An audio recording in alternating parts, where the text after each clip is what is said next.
Ini bukannya nak dijual beli apa semua kan. Jadi macam ni, saya sebenarnya saya sebagai seorang lelaki, seorang suami, saya cakap gentle je lah. Okay? Andai kata wujud ni tak sah, tak apa tak sah. Jangan takut. Sabar peminat Adira, kawan-kawan dia ke siapa ke. Kalau wujud ni sah, tak ada masalah. Saya sendiri yang pergi mohonkan nanti untuk berpisah. Jangan risau benda ni, tak ada saya nak jual beli ke apa semua ke. Tak ada masalah. Ni just memudahkan je. Kalau pengasas rujuk ni dah sah, tak sah, tak ada masalah. Jangan takut, saya sendiri yang akan pergi. Pasal benda perkahwinan ni kalau saya teruskan juga, dia toksik. Dia toksik. Selalu saya ingatkan saya ni sebagai tak move on lah, gila talak. Tak apa. Saya buat. Saya ni kalau ikutkan, tanya program, saya sendiri. Usahawan Datuk Raid tampil menafikan dakwaan bekas isterinya Adira Suhaimi yang mendakwa dia meletakkan syarat bagi menyelesaikan kes pengesahan lafaz rujuk di mahkamah. Datuk Raid atau nama sebenarnya Datuk Sri Adnan Abu 48 menegaskan dia tidak pernah membuat sebarang tawaran termasuklah meminta Adira wang berjumlah 100,000 dan menggugurkan kes saman sivil hutangnya. Kita tak buat tawaran secara rasmi. Benda ini bukannya nak berjual beli ke apa. Sebagai seorang lelaki dan seorang suami, andai kata rujuk ini tak sah, tak apa tak sah. Jangan takut. Sabar peminat Adira, kawan-kawan dia atau sesiapa. Kalau rujuk ini sah, tak ada masalah. Saya sendiri yang pergi mohon nanti untuk berpisah. Jangan risau benda ini. Tak ada, saya hanya mahu kes ini dipermudahkan sahaja, katanya. Datuk Raid berkongsi perkara itu ketika ditemui selepas perbicaraan kes rujuk di antara mereka di Mahkamah Rendah Syariah Gombak Barat, Selangor pada Khamis. Dalam pada itu, Datuk Raid mengakui dia juga tidak mahu meneruskan perkahwinan mereka yang dianggap tidak sehat dan ingin menyelesaikannya dengan kadar segera.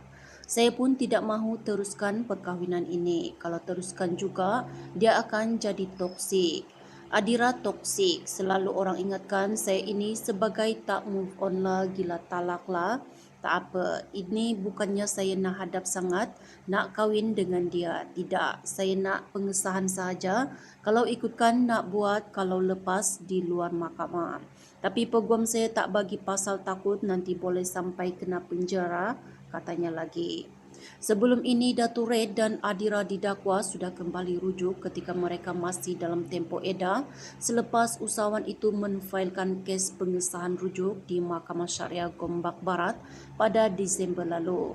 Untuk rekod, Adira dan Adnan mendirikan rumah tangga pada 3 Disember 2015 sebagai isteri kedua dan berpisah pada 24 April lalu. Hasil perkahwinan pasangan ini dikaruniakan 4 cahaya mata. Tuntutan hutang tu dan tambah lagi satu, dia nak saya bagi dia duit RM100,000 untuk dia batalkan dan juga Rujuk ni lah. Dan dia batalkan rujuk ni lah. So itu adalah antara syarat yang dia bagi saya, tapi saya malangnya saya tak bersetujulah.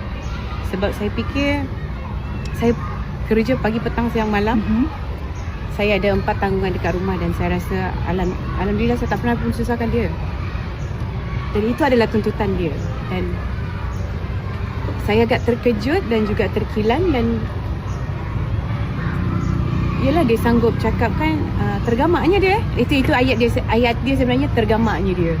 Sanggupnya dia bagi tuntutan macam tu terhadap bekas isteri dia yang bertungkus lumus, menjaga anak-anak dia kan tanpa susahkan dia pun sebenarnya. So itu adalah antara tuntutan yang dia bagi saya yang saya tidak bersetuju dan maka berlakulah bicara dekat dalam bicara dekat dalam tadi. Dan saya rasa kalau saya boleh bagi dia 100,000 tu dia dah tarik, dia dah batalkan dah lah. Macam itulah cerita dia. Yang lain-lain untuk hari ni saya cukup bersyukur sebab saya masih dapat lagi menahan emosi lah sebenarnya kan. Saya itu je yang penting. Tapi saya rasa